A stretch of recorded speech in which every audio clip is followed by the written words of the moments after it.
The Whispering Mountain by Joan Aiken, Chapter 10. Well, the Seljuk, in Mr. Davy Thomas's hired chaise, cantered briskly toward Caermallen. Another vehicle was also proceeding much slowly in the same direction. It was Tom Dando's wagon, drawn by the massive Galahad. When Tom awoke to find a note from his daughter requesting him not to mention his intentions to anybody, but to leave a basket full of listed medications in a cave near the caravan, and then set out at once for Portmallen, he was not in the least surprised. Nothing ever surprised Tom Dando. He left the basket as directed, paused only to swallow a mug of herb tea, harnessed Galahad, and started forthwith. But he had woken late, and by now the day was well advanced. Moreover, Tom had now reached Canto 290 of the King at Caerleon, and had little though to spare for anything else. Without a glance at the splendid mountains and forested landscape opening around him, he sat on the driver's seat, scribbling away as if he paid for his fingers by the minute, and must get the utmost use out of them.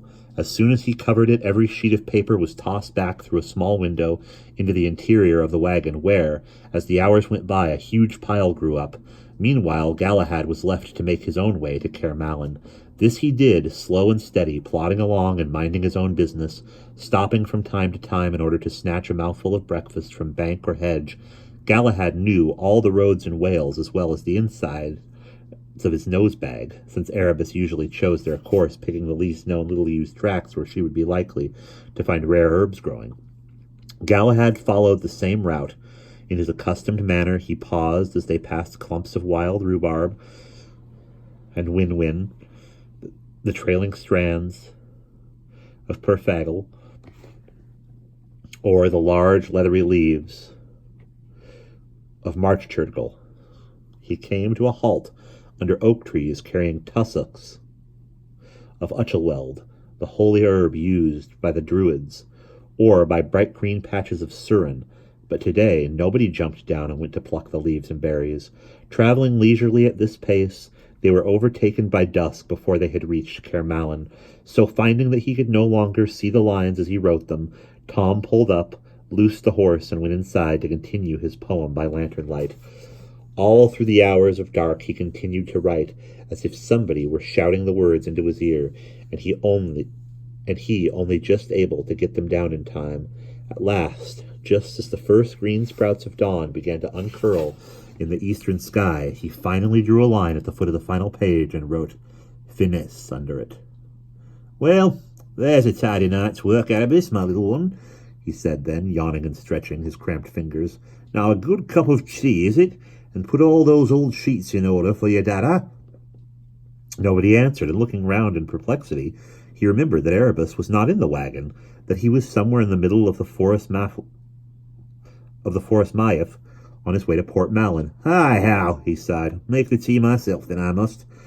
Although tired out, he was very happy, and now terribly anxious to read the poem aloud to somebody.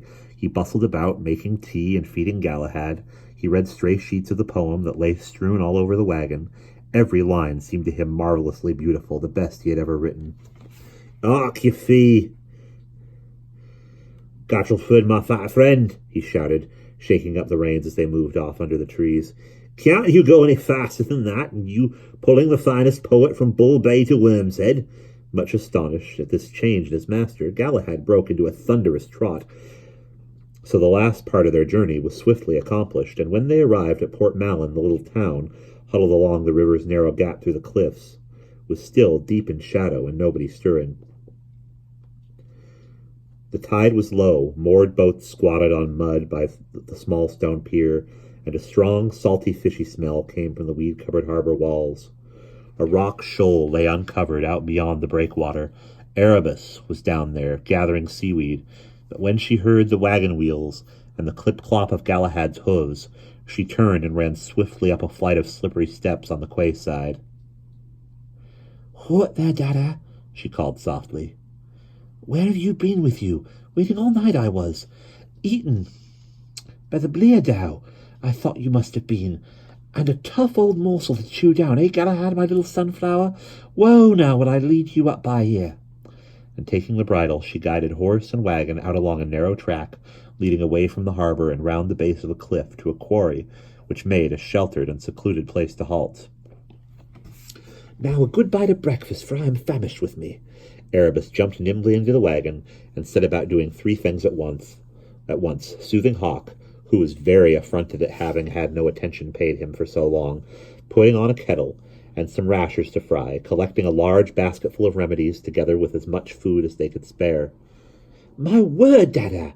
Writing a fair old streak you must have been, she exclaimed, shoveling reams of paper together, but very carefully, for she was a good daughter. Erebus! Oh, Erebus, it is finished. My poem about King Arthur is finished. Wait till I read it to you. So beautiful to make you weep. Whole barrelfuls of tears it is.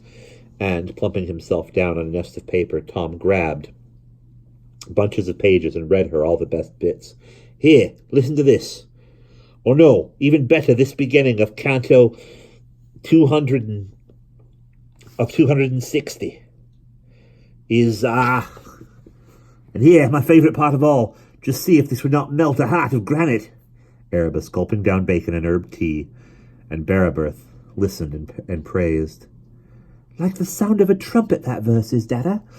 Please to read it again. Truly, if this poem does not win you the bard's crown at Estidfod, I will not be believing that people have ears any more. Wonderful it is indeed, but don't let your breakfast get cold with you. Plain it is you never touched a crumb of food all day yesterday. Tom, discovering how hungry he was, began to eat. While he did so, Erebus told him about the tribe of Yehamek and their desperate need for help, food, and medicine. At first, hardly aware of her words, Tom presently found his attention caught in spite of his fatigue and started listening with interest. Children of the pit, eh? He commented, washing down a bowlful of pickwas with a swig of tea. Living underground for thousands of years, no wonder they are a bit on the small side. Shame it is, but, he went on, his imagination kindling, noble subject for a poem, that would be, yes indeed, the children of the pit living in darkness till the deliverer come. Let me see now, and he began scrabbling vaguely about among all the loose paper for his quill. Now, Dada, one poem at a time, is it? Erebus chided. Besides, Yehamelech made me promise most particularly that we would not mention to a living soul. True that is, but no harm to write a poem, maybe. Keep in the poetry box I could, till they were all back home, then publish. But, Dada, they do not know how to get home. Sure, Tom Dando said, yawning. Wasteful sort of arrangement, that is. Have to tidy them up somehow. Let me think now. Notion I have, there is something I know about this. Workers in gold brought over by the Romans. Ring a bell down in the cellars of my mind, that do. Somebody was saying something, it seems to me. Erebus waited hopefully, but after a minute Tom rubbed his head with another enormous yawn and said, Wait till tonight it must. Though the old brain is all cobwebs, asleep on my feet I shall be in another minute. Maybe I will be remembering in dreams. Off to sleep then, Dada, and I'll be back to make your dinner, is it? Erebus said, giving him a hug and steering him toward his bunk. Never mind that. Breakfast enough to last till Friday you've given me, girl. He yawned again so widely that it looked as if the top of his head might fall off. His eyes closed as he sank back on the patchwork quilt, and by the time Erebus had descended the steps, he was asleep and snoring so loud that the whole wagon heaved, and the seagulls were obliged to quit the roof. Erebus would have liked to ask if he had seen Owen before leaving Nant Agardau, but her question, like the origins of the pit people, would have to keep till evening. At least Owen has Brother Ianto to keep an eye on him, she thought. Meanwhile, it was more important to return to the tribe before anybody in Port Malin woke up and saw where she was going, or before the tide came in and cut off her access. Carrying the baskets of provisions, she climbed down onto the rocks at the base of the cliff and scrambled along as swiftly as she could to the seaweed-hung entrance.